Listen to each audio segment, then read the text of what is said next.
جو وہاں پہ فتنۃ الخوارج اور فتنۃ الہند کی کچھ جو سرگرمیاں ہیں اس کی وجہ سے ہم کہیں کہ اچھا جی فوری طور پہ شاید وہاں پہ انڈسٹری لگانا ممکن نہیں، تو پھر یہ دیکھنا ہوگا کہ کیا وہاں پہ اتنے ایفیشینٹ آپ کے سکینرز موجود ہیں کہ اگر آپ کے پاس اس کو ٹرانس شپمنٹ پورٹ بنانا ہے تو وہاں پہ آپ کو ریفیولنگ کی فیسلٹی بھی چاہیے، وہاں پہ آپ کو کوئک کسٹم کی فیسلٹی بھی چاہیے، وہاں پہ آپ کے کوئک سکینرز ہونے چاہیے تاکہ یہ سرخ فیتے میں جائے بغیر جو شپنگ لائنز ہیں اور سیکیورٹی کو کمپرومائز کیے بغیر آپ بڑا کوئکلی اور سپیڈیلی جیسے سنگاپور میں ہوتا ہے، جیسے یو اے ای کے مختلف پورٹس پہ ہوتا ہے کہ اس کی ٹرانس شپمنٹ کو پاسبل کر سکے۔ اور اسی کا ایک اور اہم حصہ جو ہے وہ آپ کے پوری دنیا میں اس وقت کروز جو بورڈز ہیں، آپ کی جو ڈومیسٹک کنزیومر جو کہ اسپینڈ کرنا چاہتا ہے اور وہ جا کے مڈل ایسٹ میں یا یورپ میں جو ہے وہ کروز شپس پہ اسپینڈ کرتا ہے، آپ کراچی سے اگر اس کو گوادر کی طرف لے کے جاتے ہیں کہ اور جو آپ کے کروز روٹس ہیں جو کہ راؤنڈ ٹرپ آپ کو دے، وہ ایک آپ کے پاس بہت امپورٹنٹ سورس ہے انکم کا۔ آپ کے پاس کتنے کولڈ سٹوریج ہیں فشنگ کے لیے کہ آپ کی جو فشنگ ہے اس کی برانڈنگ، اس کی فشنگ، اور آپ کو یاد ہے کہ آپ نے ہم لوگ کہتے ہیں، میں آپ سے پھر پوچھوں گا دوبارہ اسپیل میں آ کے کہ جو SIFC ہے وہ اس پہ کیا کردار ادا کر رہا ہے، کیونکہ اسپیشل انیشیٹو فیسیلیٹیشن سینٹر ایک قائم کیا گیا ہے پاکستان میں، کیا وہ یہ جو آپ نے بڑے اہم نکات اٹھائے ہیں اس کو کیٹر کر رہے ہیں؟ میں دوبارہ لوٹ کے آتا ہوں، آپ بھی احمد مسعود اس پہ کچھ ایڈ کرنا چاہیے کیونکہ سیکیورٹی بہت بڑی انوالو ہے اس پہ، ظاہر بات ہے بلوچستان، گوادر، چابہار کی انہوں نے بات کی۔ دوسرا جو باٹل نیکس ہیں ان کو کیسے ختم کیا جا سکتا ہے، جیسے میں نے SIFC کا کہا، وہ بنائی اس لیے ہے کہ اسپیشل انیشیٹو فیسیلیٹیشن سینٹر، تو اس کی کارکردگی کا احاطہ آپ کس طرح کریں گے؟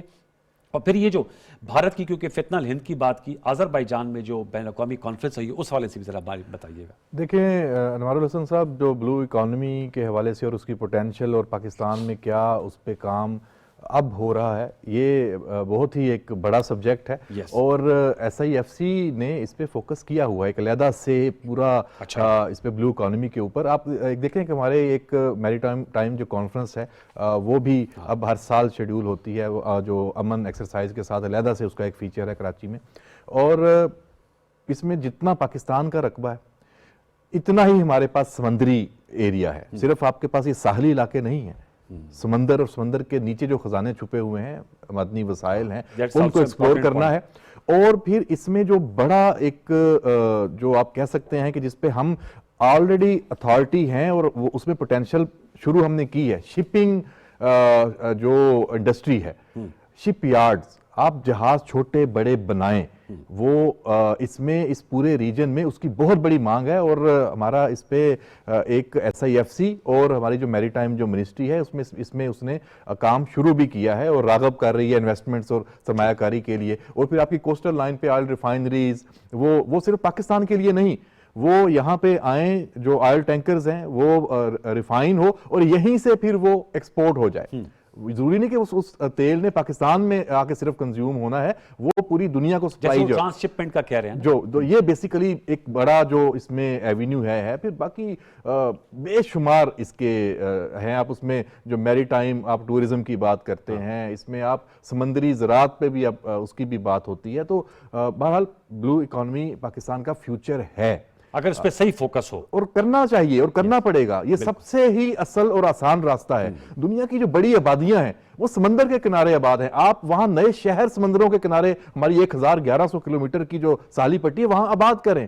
آپ کی جو بڑے بڑے جو یہ شہر بن گئے اور آبادیوں کا یہ پورا ایک طرح سے کنکریٹ کے وہ جنگل بن گئے ہیں، وہ آپ ادھر پھیلا کے لے کے جائیں۔ یہ اب فیوچرسٹک، آپ اس کو 15 سال 20 سال 50 سال 100 سال کے لیے پلان کریں۔ ٹھیک ہے سر، اس میں بھی ذرا بتائیے گا جو آذربائیجان میں کانفرنس ہوئی ہے۔ دیکھیں پاکستان کیا یہ کس چیز کی غمازی کرتا ہے؟ دیکھیں انڈیا کا وہاں مسلمانوں کے اوپر مظالم، پھر کشمیر کے اوپر یہ ایک نسل کشی اور سارا یہ ہمیں تو تھا اور ہم بھگت بھی رہے ہیں اور ہم آوازیں بھی اٹھاتے ہیں۔ دنیا نے اب یہ دیکھا کہ صرف مسلمان نہیں ہیں، وہاں جتنی بھی اقلیتیں ہیں، اب عیسائی دیکھ لیں، وہ مسلمانوں کے بعد اتنا ہی زیادہ برے طریقے سے ٹارگٹ ہے۔ سکھ ہیں، سکھوں کا تو وہاں پہ ایک پوری علیحدہ سے اور علیحدگی پسند جو علیحدگی پسند تنظیمیں ہیں یا جو آزادی حاصل کرنا چاہتے ہیں، جو تحریکیں ہیں، وہ پوری دنیا کے کسی بھی ملک میں سب سے زیادہ بھارت میں ہیں۔ اور عیسائیوں کے ساتھ جو کرسچن کمیونٹی ہے، اس کرسمس پہ کیا ہوا ہے